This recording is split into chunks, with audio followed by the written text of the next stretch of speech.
আল কোরআন সূরা আল ইমরান ৮৬ থেকে ৯৫ নম্বর আয়াতের শিক্ষামূলক বর্ণনা ও তাফসির।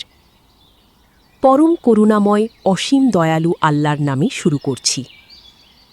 মদিনার বাতাসে তখন সত্য ও মিথ্যার লড়াই চলছিল। অনেক মানুষ মুহাম্মদ সাল্লাল্লাহু আলাইহি ওয়াসাল্লামের সত্যতা বুঝেও অহংকারের কারণে পিছিয়ে গেল। তারা সত্য দেখল কিন্তু হৃদয় দিয়ে গ্রহণ করল না। আল্লাহ বললেন, যে মানুষ সত্য জেনেও তা অস্বীকার করে তার হৃদয় ধীরে ধীরে অন্ধকারে ডুবে যায়। তবুও আল্লাহর রহমত বিশাল। কেউ যদি সত্যিকার তওবা করে, নিজের ভুল স্বীকার করে ফিরে আসে, আল্লাহ তাকে ক্ষমা করেন।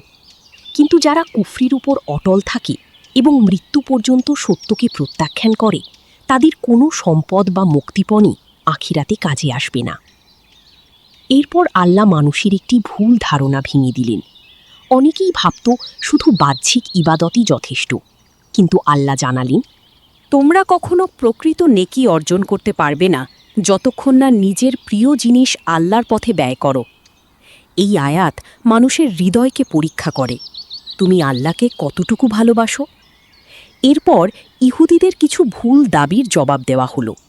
আল্লাহ স্মরণ করিয়ে দিলেন যে ইব্রাহিম আলাইহিসসালাম ছিলেন একনিষ্ঠ আল্লাহ ভক্ত। তিনি কখনো মুশরিক ছিলেন না। সত্যের পথ সবসময়ই ছিল এক আল্লাহর আনুগত্যের পথ। এই আয়াতগুলো আমাদের শেখায়, সত্যকে অস্বীকার করা হৃদয়কে অন্ধকার করে দেয়, আর আল্লাহর জন্য ত্যাগ করা মানুষকে প্রকৃত নেকির পথে পৌঁছে দেয়।